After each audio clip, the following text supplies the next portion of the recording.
ഓം ശ്രീ മഹാദേവി നമ. നമസ്തേ. ആനന്ദഭൈരവി ആസ്ട്രോളജിയിലേക്ക് എല്ലാവർക്കും സ്വാഗതം. 2025 മാർച്ച് 29 ശനി മഹാശനിമാറ്റം നടത്തുകയാണ്.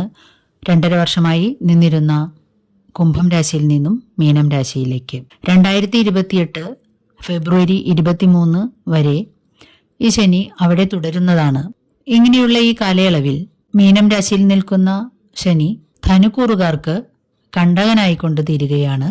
ധനുക്കൂറുകാർക്ക് എന്തെല്ലാം ഫലങ്ങളാണ് ഈ 2.5 വർഷ കാലയളവിൽ വരുവാൻ പോകുന്നത് എന്നുള്ള പൊതുവായ ഒരു ചിന്തയാണ് ഇവിടെ നമ്മൾ ചെയ്യുവാൻ പോകുന്നത്. ധനുക്കൂറിലെ നക്ഷത്രങ്ങളായ മൂലം, പൂരാടം, ഉത്രാടം 1-ാം പാദം എന്നീ നക്ഷത്രക്കാർക്കാണ് ഈ ഫലങ്ങൾ ഏറ്റവും അനുയോജ്യമായിട്ടുള്ളത്. വളരെ മന്ദഗതിയിൽ, അതായത് പതുക്കെ സഞ്ചരിക്കുന്ന ഗ്രഹം എന്ന നിലയ്ക്കാണ് മന്ദൻ എന്ന പേരുകൂടി ശനിക്ക് വന്നിട്ടുള്ളത്. 2.5 വർഷ കാലയളവ് കൊണ്ടാണ് ശനി ഒരു രാശിയിലെ സഞ്ചാരം പൂർത്തിയാക്കുന്നത്.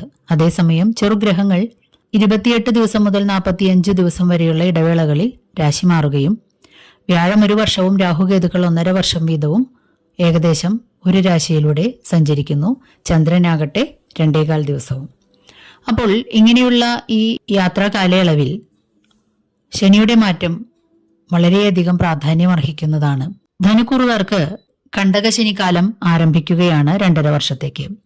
എന്നിരുന്നാലും ശനിയെന്ന് കേൾക്കുമ്പോൾ എല്ലാവരും തന്നെ വളരെയധികം ഭയപ്പെടുന്നത് പോലെ ചിലപ്പോൾ വളരെ ഭയാനകമായിട്ടുള്ളതൊന്നും സംഭവിക്കണമെന്നില്ല. കാരണം ഓരോ വ്യക്തിയുടെയും ജാതകത്തിലെ ലഗ്നാലുള്ള ശനിയുടെ ഭാവാധിപത്യവും ബലവും നിൽപ്പും എല്ലാത്തിനെയും അടിസ്ഥാനപ്പെടുത്തിക്കൊണ്ട് ചാരഫലങ്ങളിൽ പറയുന്നതിനേക്കാൾ ഏറ്റക്കുറച്ചിലുണ്ടാകും. മാത്രമല്ല മറ്റു ഗ്രഹങ്ങളുടെ സഞ്ചാരവും അല്ലെങ്കിൽ നിലയും മറ്റും ഇതിനെ ബാധിക്കുന്നതും ഖണ്ഡിക്കുന്നതുമാണ്.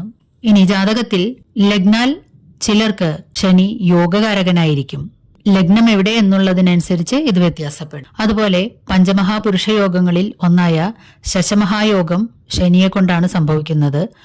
ആ യോഗമുള്ള ജാതകകാരന്മാർക്കും ശനി യോഗകാരകനായിട്ടുള്ളവർക്കും അതുപോലെ ജാതകത്തിൽ ശനിക്ക് നിൽക്കേണ്ട നല്ല സ്ഥാനങ്ങളിൽ ബലത്തോടുകൂടിയും മറ്റും ശനി നിൽക്കുകയാണെങ്കിലും കണ്ടകശനിക്കാലമോ ഏഴരശനിക്കാലമോ ജാതകാലുള്ള ശനിദശയും മറ്റും അനുഭവിക്കുമ്പോഴും ജാതകന് വലിയ ദോഷങ്ങളൊന്നും അനുഭവിക്കേണ്ടി വരികയില്ലെന്നു മാത്രമല്ല വളരെയധികം ഗുണഫലങ്ങൾ അല്ലെങ്കിൽ സന്തോഷകരമായിട്ടുള്ള അനുഭവങ്ങൾ മറ്റേത് ഗ്രഹവും കൊടുക്കുന്നത് പോലെ തന്നെ ശനിയും നൽകുന്നതാണ്.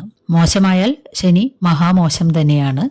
പക്ഷെ നല്ലതാകുമ്പോൾ ശനി മറ്റുള്ള ഗ്രഹങ്ങളെ പോലെയോ അല്ലെങ്കിൽ അതിൽ ഒരുപടി മേലെയോ അനുഗ്രഹങ്ങൾ ചൊരിയുന്ന ഗ്രഹവുമാണ് എന്ന് മനസ്സിലാക്കുക. ദണ്ഡനീതിസ്ഥനാണ് ശനി എന്നുള്ളതുകൊണ്ട് തന്നെ ശനിയുടെ ഇത്തരത്തിലുള്ള ദുർഘടമായിട്ടുള്ള കാലഘട്ടങ്ങളിൽ പൂർവജന്മകൃതങ്ങളോ ഈ ജന്മത്തിലെ നീതിക്ക് നിരക്കാത്തതോ ആയിട്ടുള്ള കാര്യങ്ങൾ ചെയ്യുന്നവർക്കും മറ്റും മഹാദണ്ഡനകൾ അനുഭവിക്കേണ്ടി വരുന്നതാണ്.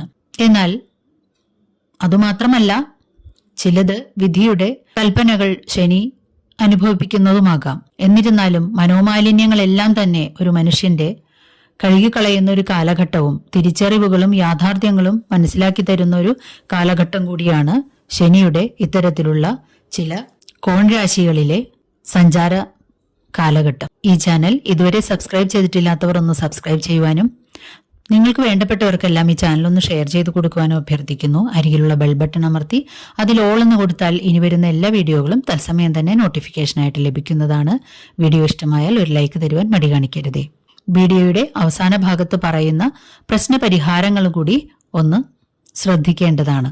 മാർച്ച് 29 മീനം രാശിയിലേക്ക് കടക്കുന്ന ശനി ധനുക്കൂറുകാരുടെ 2-ാം ഭാവാധിപനും 3-ാം ഭാവാധിപനുമാകുന്നു. ഈ ശനി കണ്ടകനായിട്ട് 4ലേക്കാണ് പ്രവേശിക്കുന്നത്. അവിടെ നിന്നുകൊണ്ട് 6, 10 ലഗ്നം എന്നിവയിലേക്ക് ദൃഷ്ടി ചെയ്യുന്നുമുണ്ട്. ലഗ്നാധിപനായ വ്യാഴം അവർക്ക് 1-ാം ഭാവത്തിന്റെയും അതായത് ലഗ്നത്തിന്റെയും 4ന്റെയും അധിപനാണ്. ആ വ്യാഴമാകട്ടെ മെയ് 18 7-ാം ഭാവത്തിലേക്ക് വരികയും ചെയ്യുന്നു. അതായത് ദൈവാധീനമുള്ള അല്ലെങ്കിൽ അനുകൂല സ്ഥാനത്തേക്ക്. അപ്പോൾ ഇതിൽ നിന്നും തന്നെ മനസ്സിലാക്കുക, എന്തെല്ലാം ദുർഘടങ്ങൾ അനുഭവിച്ചിരുന്നാലും അല്ലെങ്കിൽ അനുഭവിക്കേണ്ടി വന്നു എന്നാലും ദൈവാധീനത്താൽ ഇവർക്ക് എല്ലാറ്റിൽ നിന്നും രക്ഷ അവസാനമുണ്ടാകുന്നതാണ്. അല്ലെങ്കിൽ കൂടുതൽ ബുദ്ധിമുട്ടുകളൊന്നും ഉണ്ടാവുകയില്ല എന്നുള്ളതുകൂടി മനസ്സിലാക്കേണ്ടതാണ്. 4-ാം ഭാവത്തിലേക്ക് കടന്നു വരുന്ന ശനിയുടെ ആധിപത്യം 2-ാം ഭാവത്തിന്റെയും ധനം, വാക്ക്, വിദ്യ തുടങ്ങിയ ആധിപത്യമുള്ള 2ാം ഭാവത്തിന്റെയും സഹോദരസ്ഥാനം, സഹായം, ക്രൂരത മുതലായവയുടെ 3ാം ഭാവത്തിന്റെയും അധിപനായിട്ടുള്ള ശനി വീട്, വാഹനം, കുടുംബം എന്നിങ്ങനെയുള്ള ഭാവത്തിലേക്ക് കടന്നു വരുമ്പോൾ ചില്ലറ തടസ്സങ്ങൾ ഈ വക കാര്യങ്ങളിലെല്ലാം ഉണ്ടാകുന്നു എന്നാണ് മനസ്സിലാക്കേണ്ടത്. അതായത് താരതമ്യേന തീരാറായിട്ടുള്ള വീടുപണികൾ പോലും ചിലപ്പോൾ മുടങ്ങിയേക്കാം. അല്ലെങ്കിൽ എല്ലാം മന്ദഗതിയിലാക്കുന്ന കാരകത്വമുള്ള ഒരു ഗ്രഹമായതുകൊണ്ട് തന്നെ പിന്നീട് അങ്ങോട്ടുള്ള കാര്യങ്ങളെല്ലാം വളരെ പതുക്കെ നടക്കുകയും നാം വിചാരിച്ച സമയത്ത് പൂർത്തിയാക്കാൻ കഴിയാതെയും വരുന്നു എന്നുള്ളതാണ്. ഒരിക്കലും നടത്തുകയില്ല എന്നല്ല, ഒരുപാട് വൈകിക്കുക എന്നതാണ് ശനിയുടെ ഒരു രീതി. അതുകൊണ്ട് തന്നെ വീടുപണികൾ മന്ദഗതിയിലാകുന്നത് മൂലം മുടങ്ങിപ്പോയി എന്ന് നമുക്ക് തോന്നാം. അതുപോലെ വീട് വാങ്ങാൻ ഉദ്ദേശിക്കുന്നവർക്കും വീട്, പറമ്പ് മുതലായവയുടെ മറിച്ചു കച്ചവടം മുതലായവ നടത്തുന്നവരും, വാഹനങ്ങളുടെ ക്രയവിക്രയങ്ങൾ നടത്തുന്നവരും, വാഹനങ്ങൾ വാങ്ങാൻ ഉദ്ദേശിക്കുന്നവർക്കുമൊക്കെ കുറച്ച് മന്ദഗതിയിലാകും ബിസിനസ് എന്ന് മനസ്സിലാക്കുക. അതുമൂലം ധനാഗമവും കുറയുകയും അതുമൂലം നമുക്ക് ധനം വരവ് കുറഞ്ഞു അല്ലെങ്കിൽ ഇല്ല എന്നുള്ള തോന്നലുണ്ടാകുന്നു. സമയത്തു കിട്ടാത്തത് നമുക്ക് കാര്യത്തിന് ഉപകരിക്കുകയില്ലല്ലോ. അതുകൊണ്ട് തന്നെയാണ് ഇത്തരത്തിലുള്ള വിഷമം ഉണ്ടാകുന്നത്. നാം അങ്ങോട്ട് ലോണിനോ കടത്തിനോ ആവശ്യപ്പെട്ടിട്ട് അല്ലെങ്കിൽ അപേക്ഷിച്ചിട്ടുണ്ടെങ്കിൽ അത് നമുക്ക് കിട്ടാൻ വൈകുക, ചില സമയങ്ങളിൽ കിട്ടാതെ ഇരിക്കുക തുടങ്ങിയ അനുഭവങ്ങളും, നാം കൊടുത്ത ധനം തിരിച്ചു കിട്ടാനുണ്ടെങ്കിൽ അതും പറഞ്ഞ സമയത്ത് കിട്ടാതിരിക്കുക തുടങ്ങിയ സംഗതികളാണ് പ്രധാനമായിട്ടും ധനപരമായിട്ടുള്ള ബുദ്ധിമുട്ടുകൾ വന്നുചേരാൻ ഇടയായിട്ടുള്ളത്. സഹോദരങ്ങളുമായും ചിലപ്പോൾ കുടുംബ സ്വത്തിനെ കുറിച്ച് തർക്കങ്ങളോ വാഗ്വാദങ്ങളോ കേസ് വഴക്കുകളോ മറ്റും ഉണ്ടായേക്കാൻ ഇടയുണ്ട്. വല്ലാത്തൊരു ദുശ്ശാഠ്യവും ദുർവാശിയും നമ്മളെ നാം അറിയാതെ തന്നെ ബാധിക്കുന്നു. പ്രത്യേകിച്ചും ഇത്തരം കാര്യങ്ങളിൽ സഹോദരങ്ങളിൽ നിന്നുള്ള സഹായങ്ങൾ പോലും ചിലപ്പോൾ തടയപ്പെടുന്നു ഇത്തരം കാര്യങ്ങളാൽ. സ്വതസിദ്ധമായിട്ടുള്ള കലാചാതുര്യങ്ങളോ അല്ലെങ്കിൽ സരസഭാഷണങ്ങളും മറ്റും നിന്നുപോയേക്കാനിടയുണ്ട്. പൊതുവെ ഒരു മൂർഖ സ്വഭാവം നാം അറിയാതെ നമ്മുടെ സ്വഭാവത്തിലേക്കും വന്നു ചേർന്നേക്കാം. ഒരുപക്ഷെ ജീവിതത്തിൽ പലപ്പോഴും പ്രതിസന്ധികൾ ഉണ്ടാകുമ്പോൾ സ്വയം മാറിപ്പോകുന്നതാകാം. ഇത്തരം കാര്യങ്ങൾ നേരത്തെ അറിയുന്നത് മൂലം നാം നമ്മെ തന്നെ ഒന്ന് സ്വയം ശ്രദ്ധിച്ചും നിയന്ത്രിച്ചും മുന്നോട്ട് പോവുകയാണെങ്കിൽ ഒരു പരിധിവരെ പല ദുർഘടങ്ങളും ഒഴിവാക്കാവുന്നതേയുള്ളൂ. ഇനി 4ാം ഭാവത്തിലേക്ക് കടക്കുന്ന ശനി അവിടെ നിന്ന് 3ാം ദൃഷ്ടി കൊണ്ട് നോക്കുമ്പോൾ ധനുക്കൂറുകാരുടെ 6ാം ഭാവത്തിലേക്ക്, രോഗം, ശത്രു, കടം എന്ന ഭാവത്തിലേക്ക് ദൃഷ്ടി ചെയ്യപ്പെടുന്നതുകൊണ്ട് വാതജന്യമായിട്ടുള്ള രോഗങ്ങളും പാദരോഗങ്ങൾ മുതലായവയും വർദ്ധിച്ചേക്കാനിടയുണ്ട്. അടിവയർ സംബന്ധമായിട്ടുള്ള പലതരത്തിലുള്ള അസുഖങ്ങളും പലരെയും ബുദ്ധിമുട്ടിച്ചേക്കാം. പൊതുവിൽ ശോധനക്കുറവ്, ദഹനക്കുറവ്, അസിഡിറ്റി മുതലായവ ഉള്ളവർ വളരെയധികം ശ്രദ്ധിക്കേണ്ടതാണ്. ഭയപ്പെടുത്തക്ക കാര്യങ്ങളൊന്നും ഉണ്ടായില്ലെങ്കിൽ തന്നെയും നമ്മളെ അസ്വസ്ഥരാക്കിക്കൊണ്ട് ചില്ലറ അസുഖങ്ങൾ കൂടെ കൂടിയെന്ന് വരാം. കടബാധ്യതകൾ വർദ്ധിക്കുക, കാരണം ധനാഗമം മന്ദഗതിയിലാകുന്നതോടുകൂടിയിട്ട് നമുക്ക് കടങ്ങൾ അല്ലെങ്കിൽ ലോണുകൾ തിരിച്ചടയ്ക്കാൻ ബുദ്ധിമുട്ടുന്ന അവസ്ഥ ഇതൊക്കെ ഉണ്ടായേക്കാം. അതുമൂലം തന്നെയും അതുമാത്രമല്ല നമ്മുടെ ദുർമുഖത്വവും ദുശാഠ്യങ്ങളും ദുർഭാഷണങ്ങളും ചിലപ്പോൾ ശത്രുക്കളെയും സൃഷ്ടിച്ചേക്കാൻ സാധ്യതയുണ്ട്. ഇനി 4ൽ നിൽക്കുന്ന ശനി തന്റെ 7ാം ദൃഷ്ടി കൊണ്ട് ധനുക്കൂറുകാരുടെ 10ാം ഭാവത്തിലേക്ക്, അതായത് കർമ്മഭാവത്തിലേക്ക് ദൃഷ്ടി ചെയ്യുന്നു എന്നുള്ളത് കൊണ്ട് തന്നെ നേരത്തെ പറഞ്ഞ പോലെ കർമ്മരംഗത്ത് പ്രതിസന്ധികൾ, മാന്ദ്യം സംഭവിച്ചേക്കാം. വിദേശത്ത് ജോലി ചെയ്യുന്നവർ വളരെയധികം ശ്രദ്ധയോടെ മുന്നോട്ട് പോകേണ്ടതാണ്. ജോലി നഷ്ടപ്പെടുവാനോ അല്ലെങ്കിൽ കിട്ടാമെന്ന് വെച്ചിരുന്ന ജോലി കിട്ടാതിരിക്കുവാനും മറ്റും ഇടയുണ്ട്. പെട്ടെന്ന് തന്നെ മുന്നും പിന്നും നോക്കാതെ പുതിയ സംരംഭങ്ങളിലേക്ക് എടുത്തു ചാടാതിരിക്കുന്നതും ഉത്തമമാണ്. എന്നാലും ചില ഭാഗ്യങ്ങൾ ചില സമയങ്ങളിൽ ഒരു വർഷക്കാലത്തേക്ക് നിങ്ങളെ തേടി വരാതിരിക്കില്ല. വിദേശവുമായി ബന്ധപ്പെട്ടിട്ടുള്ള സംരംഭങ്ങൾ തുടങ്ങാൻ ഉദ്ദേശിക്കുന്നവർക്ക് ചിലപ്പോൾ നല്ല സമയം തന്നെ ആയിരിക്കും. 10ാം ദൃഷ്ടി കൊണ്ട് ശനി അവിടെ നിന്നും ദൃഷ്ടി ചെയ്യുമ്പോൾ ധനുക്കൂറുകാരുടെ ലഗ്നത്തിലേക്ക് തന്നെ ദൃഷ്ടി ചെയ്യപ്പെടുന്നതുകൊണ്ട് നേരത്തെ പറഞ്ഞിട്ടുള്ള സ്വഭാവ വ്യത്യാസങ്ങളും ധനപരമായിട്ടുള്ള ബുദ്ധിമുട്ടുകളും അസുഖങ്ങളും അനുഭവപ്പെട്ടേക്കാൻ ഇടയുണ്ട്. ഒന്നോർക്കുക, ജാതകത്തിലെ ശനിയുടെ നിലയും ബലവും യോഗകാരത്വവും മറ്റും അനുസരിച്ചായിരിക്കും ഈ ചാരഫലങ്ങളിലുള്ള അനുഭവങ്ങളുടെ കൂടുതൽ കുറവുകൾ. ജാതകത്തിൽ നല്ലതായിട്ട് നിൽക്കുന്നവർക്ക് ഒരിക്കലും ഇത്തരത്തിലുള്ള ഫലങ്ങൾ അനുഭവിക്കേണ്ടി വരികയില്ല എന്ന് ഓർമ്മിപ്പിക്കുന്നു.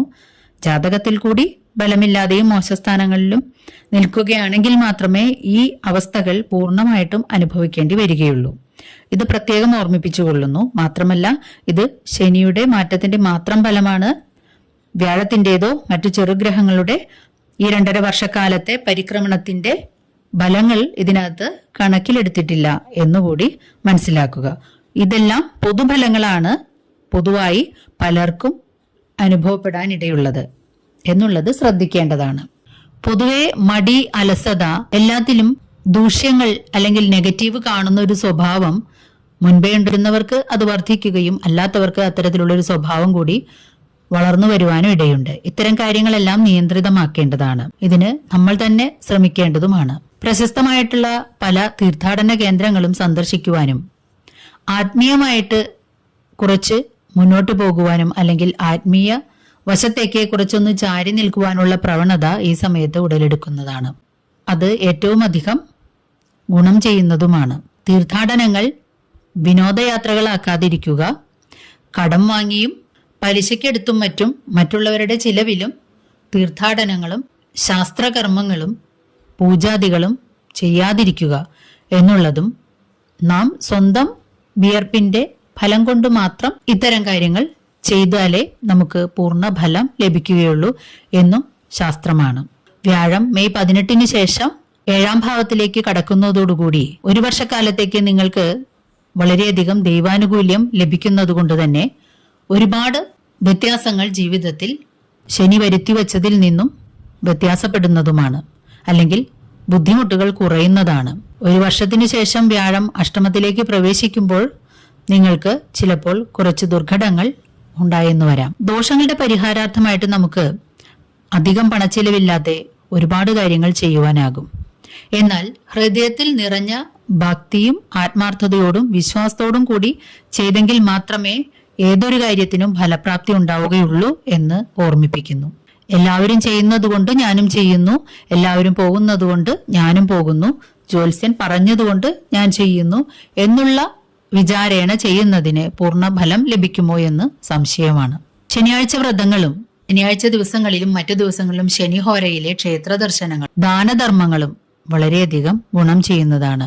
ശനിയുടെ നിറം തന്നെ കറുപ്പായതുകൊണ്ട് കറുത്ത വസ്ത്രങ്ങൾ, കറുത്ത ധാന്യങ്ങൾ മുതലായവ ക്ഷേത്രങ്ങളിൽ സമർപ്പിക്കുകയും ദാനം ചെയ്യുകയും ചെയ്യുന്നതും ഗുണകരമാണ്. ലോഹങ്ങളിൽ ഇരുമ്പും ധാന്യങ്ങളിൽ എള്ളും ശനിയുടേതായി പറയുന്നു. ശിവസഹസ്രനാമം നിത്യേന പാരായണം ചെയ്യുന്നതും അല്ലെങ്കിൽ ശിവപഞ്ചാക്ഷരി നിത്യേന 2 സന്ധ്യകളിലും ജപിക്കുന്നതും വളരെയധികം ആശ്വാസദായകമാണ്. ധർമ്മശാസ്താവും ശ്രീഹനുമാനുമെല്ലാം ശിവാംശരായതുകൊണ്ട് തന്നെയാണ് ശനിയുടെ ദോഷങ്ങളിൽ നിന്നും രക്ഷപ്പെടുവാൻ ഈ മൂർത്തികളെ അഭയം പ്രാപിക്കുന്നത്. അത്തരം കാര്യങ്ങൾ ചെയ്യുവാൻ ആഗ്രഹിക്കുന്നവർക്ക് അതും ചെയ്യാവുന്നതാണ്. ശബരിമല ദർശനവും ഹനുമാൻ ക്ഷേത്രങ്ങളിലെ ശനിയാഴ്ച ദിവസങ്ങളിലെ ദർശനവും വെറ്റിലമാല സമർപ്പണവും ശാസ്താക്ഷേത്രങ്ങളിൽ നെയ്യ്, എള്ള് മുതലായവയുടെ സമർപ്പണവും അല്ലെങ്കിൽ നിവേദ്യാദികൾ ചെയ്യുന്നതും ഉത്തമമാണ്. അതിസാവധാനത്തിലൂടെയുള്ള നാമജപത്തോടുള്ള പ്രദക്ഷിണങ്ങളും ക്ഷേത്രങ്ങളിൽ ഇരുന്നു തന്നെയുള്ള ജപാദികളും വളരെയധികം ഗുണം ചെയ്യുന്നതാണ്.